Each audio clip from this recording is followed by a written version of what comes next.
From the technical viewpoint, it is possible to organize the planetary Internet platform with the standardized software in order to enable measurement of the complexity measures in prostate carcinoma specimen worldwide in exactly the same conditions. Then, and only then, a comparison of data between clinics or groups of patients within the same clinic would be scientifically correct. The formal control of the servers should have some large society of urologists or pathologists, such as the European Association of Urology or the American Urological Association. In my opinion, it is time to end up with science fiction in tumor pathology. You can imagine what would happen if a team of engineers would construct a bridge over, let's say, San Francisco Bay with accuracy of 40 to 80%. What is the reliability of subjective data concerning both prognosis and treatment of prostate cancer published in journals of urology or pathology? Those journals supposed to follow the scientific rules established 400 years ago by Francis Bacon and René Descartes, yet they still publish those subjective data.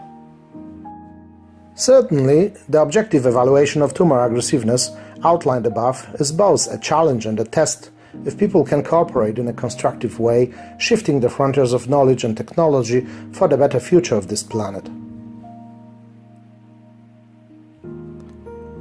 The next revolution in medicine has just begun. Its name is artificial intelligence. While many of medical authorities are afraid of it, I'm looking towards this technology with a hope. Perhaps artificial intelligence will motivate the natural intelligence to think in an innovative manner and to stop blocking the novel ideas at the universities. Seriously speaking, artificial intelligence is already capable of making diagnosis of prostate cancer in a reliable manner.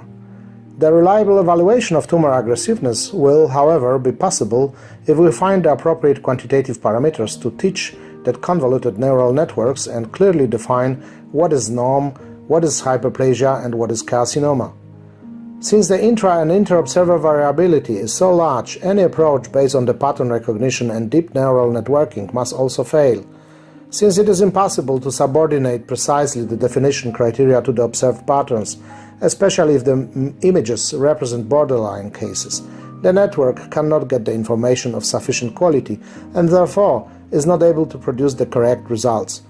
Keeping this in mind, a report from the last Congress of the European Association of Urology in March 2018 in Copenhagen about an artificial intelligence system developed by a group of researchers from Drum Tower Hospital in Nanjing, China, that not only is supposed to identify prostate cancer, but also classify each case according to its biological aggressiveness, with accuracy reaching 99.38% of that attained by pathologists, must rather be seen as bogus.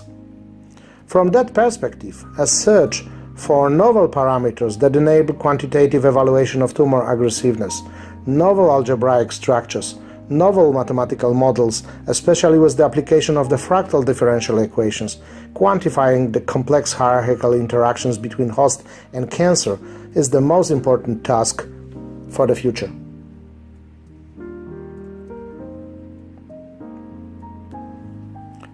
Let me thank you for the participation in the Second International Conference on Arithmetic Methods in Mathematical Physics and Biology, and excellent contributions to its scientific program. I hope that we can organize the third conference in 4 to 5 years again to have a look in the field of both physical and biological complexity from the perspective of arithmetic methods, the approach that was so fruitful and meaningful for science in the past.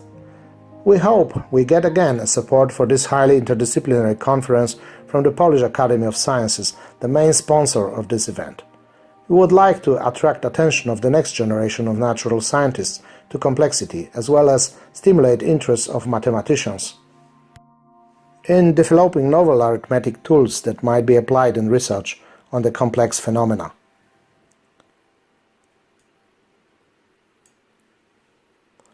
Finally, let me acknowledge my friend Professor Grzegorz Banaszak, the co-organizer of this conference.